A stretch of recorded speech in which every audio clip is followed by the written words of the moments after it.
yeah.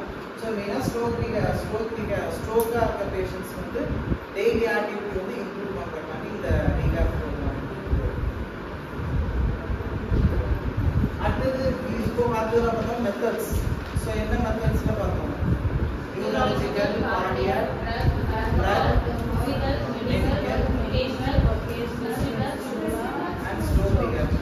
இப்போ என்னென்ன model இந்த rehab அதாவது community based program rehabilitation என்னென்ன மாடல்ஸ் பார்த்தோம்னா biomedical rehabilitation model, educational rehabilitation model, social rehabilitation model, economic rehabilitation model, community based rehabilitation.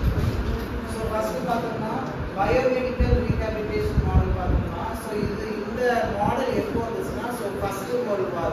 So அந்த time நிறைய சோல்ஜர்ஸ்ல வந்து அந்த வார்னால அடிபட்டு ஸோ ஒரு டிசபிள் ஆயிருப்பாங்க. ஸோ இதெல்லாம் இன்ஜுரியா இருக்கும்போது அந்த டைம் வந்து ஒரு மெடிக்கல் டீம் ஃபார்ம் பண்ணி ஸோ அந்த சோல்ஜர்ஸ்ல வந்து ஹெல்ப் பண்ணுவாங்க. ஸோ அப்போ ஆரம்பிச்சது அந்த பயோமெடிக்கல் ரீஹாபிலிட்டேஷன்ஸ். ஸோ இதுல அவங்க என்னென்னலாம் ஃபாலோ பண்ணுவாங்க பார்த்தோம்னா பேசிக்கா ஹெல்த் மெஷர்ஸ் அதாவது சானிடைசேஷன், ஹைஜீன் பார்ப்பாங்க. அடுத்து nutritional support and immunisation, health education. So இதுதான் வந்து இந்த மாடலோட பேசிக் ஹெல்த் மெஷர்ஸ். அடுத்த பார்த்தா டிசரபிள் ஹெல்த் மெஷர்ஸ் பார்த்தோம்னா ஜெனடிக் கவுன்சிலிங். ஸோ இதுக்கு முன்னாடி ஏதாவது வந்துன்னா திருப்பி வரும். ஸோ டயபெட்டிக்லாம் வந்து இது கூட அப்பா அம்மா இருந்துச்சுன்னா திருப்பி வர சான்ஸ் இருக்கு. ஸோ அது வந்து அந்த பர்சன் வந்து எக்ஸ்பிளைன் பண்ணிட்டு பிற்காலத்திலே வர சான்ஸ் இருக்கும். ஸோ அந்த மாதிரி வந்து அவங்களுக்கு நீங்கள் சப்போர்ட் பண்ணுங்க ஒரு கவுன்சிலிங் இருக்கு. ஸோ அந்த family planning and health education. So இந்த ப்ரோக்ராம்ஸ் எல்லாமே இந்த மாடல் கீழே.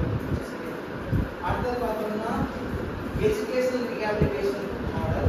ஸோ இது பார்த்தோம்னா மெயினாக டிசபிலிட்டி பர்சன், அதோட சில்ட்ரன்ஸ் மட்டும் அண்ட் அடல்ட்ஸ் இவங்களாம் வந்து ஸோ ஹெல்த்தை பற்றி எஜுகேட் பண்ணுறது.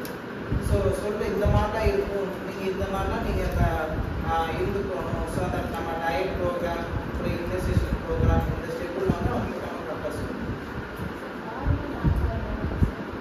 நார்மல் வந்து ஸோ நார்மலி சொல்கிறது அதாவது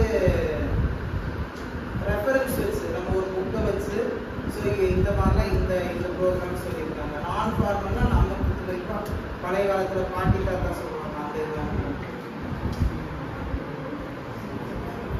பாட்டி தாத்தா மாதிரிலாம் சொல்லுவாங்க.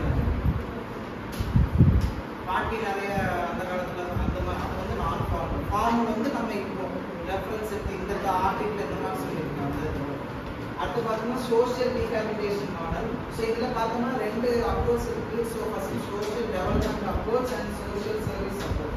ஸோ சோஷியல் டெவலப்மெண்ட் அப்ரோச் பார்த்தோம்னா ஸோ சோஷியலாக பாசிட்டிவ் ஆட்டிடியூட் கண்டிப்பாக நம்ம வந்து டெவலப் பண்ணுற மாதிரி இருக்கும். அதே மாதிரி அவேர்னஸ், அதாவது இந்த மாதிரி ப்ராப்ளம் இருக்கிற டிசபிலிட்டி வந்து இந்த பக்கத்தில் மற்ற பர்சன் வந்து இதை அஃபெக்ட் பண்ணாத மாதிரி ஸோ அவங்க அதை ஹர்ட் பண்ணாத மாதிரி அவங்களுக்கு பார்த்து சொல்லணும். ஸோ அது வந்து டெவலப்மெண்ட் அப்ரோச். இந்த சர்வீஸ் பார்த்தோம்னா அந்த மாதிரி இருக்கிறவங்களுக்கு சர்வீஸ் பண்ண ஹெல்ப் பண்ணுறது.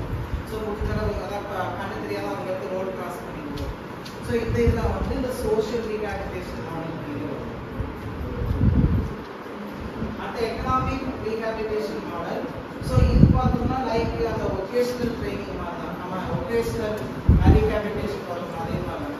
ஸோ எது என்னன்னா இப்போ ஒரு டிசபிலிட்டி பர்சன் இருக்காங்கன்னா அந்த பர்சன் வந்து ஸோ என்ன எக்கனாமிக்கல் ஸ்டேட்டஸ்ல இருக்காங்க, ஸோ புவர் பாவர்ட்டி இந்த மாதிரி புவர் ஸ்டேஜ்ல இருக்காங்கன்னா மாடல் ஸ்டேஜ்ல இருக்காங்கன்னு பார்த்துட்டு ஸோ அதுக்கு தகுந்த மாதிரி ஒர்க்குக்கு வந்து போகணும். ஸோ ரொம்ப கஷ்டப்படுற ஒரு அவங்களால ரொம்ப முடியாது. ஸோ அவங்கள போய் வாட்ச்மேன் நின்று அந்த மாதிரி சொல்ல முடியாது. ஸோ ஏதாவது ஹெல்ப் பண்ணுறது தொடங்கி இந்த மாதிரி ஒர்க் இருக்குது. ஸோ அதான் வந்து எக்கனாமிக்கல் ரீஹாபிலிட்டேஷன் மாடல் தான். ஒர்க் செக்டாரில் வந்து அவங்களுக்கு தகுந்த மாதிரி ஒரு எக்கனாமிக்கல் ஸ்டேட்டஸ்ல வந்து அவங்க ஒர்க் பண்ணுவாங்க. ஸோ அதான் இந்த மாடல். அந்த கம்யூனிட்டி பேஸ்ட் ரீஹாபிலிட்டேஷன். ஸோ இது நம்ம அங்கே பார்த்ததே தான். ஸோ கம்யூனிட்டியாக நம்ம எல்லா ஒர்க்கினன்ஸ் வந்து அந்த செக்டார் அந்த கம்யூனிட்டியில் இருக்கிற பீப்புள் ஆர் டிசபிலிட்டி பீப்புள்ஸ் வந்து நம்ம ரீஹாபிலிட்டேஷன். ஸோ அதான் கம்யூனிட்டி பேஸ்ட் ரீஹாபிலிட்டேஷன். ஸோ அந்த advantage and disadvantage 2 more question. So advantage பார்த்தோம்னா so இது வந்து cost effectiveness and build up manpower resource, community interaction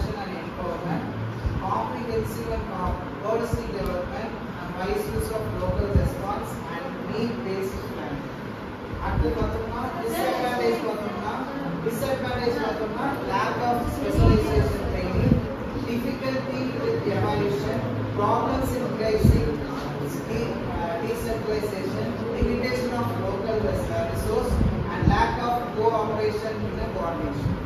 Yeah.